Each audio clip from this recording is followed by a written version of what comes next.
Hello' everyone, আপোনালোকে জানেই যে পূৰ্ণিমাৰ দিনা আমাৰ ঘৰত পতা হৈছিলে সত্যনাৰায়ণ পূজা আৰু মই আপোনালোকক খণ্ডকৈ দেখুৱাই আছোঁ কাৰণ ভিডিঅ'টো নহ'লে বহুত দীঘল হৈ যায়।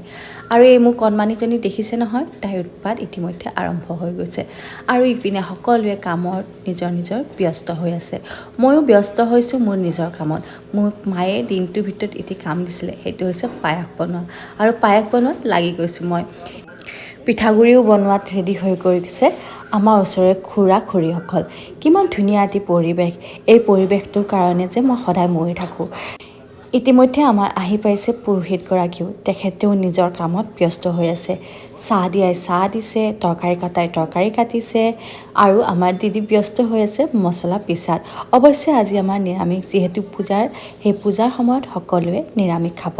এয়া যে এনেকৈ চালনীখনত কলটো চেকে, আপোনালোকে বাৰু আগতে দেখিছেনে? মোক কমেণ্ট যোগে জনাবচোন দেই। আৰু এইকাৰণে পিঠাগুড়ি কামো সকলোবিলাক ৰেডি হৈ গৈছে। দেখিবলৈ সঁচাই ধুনীয়া লাগিছে দেই।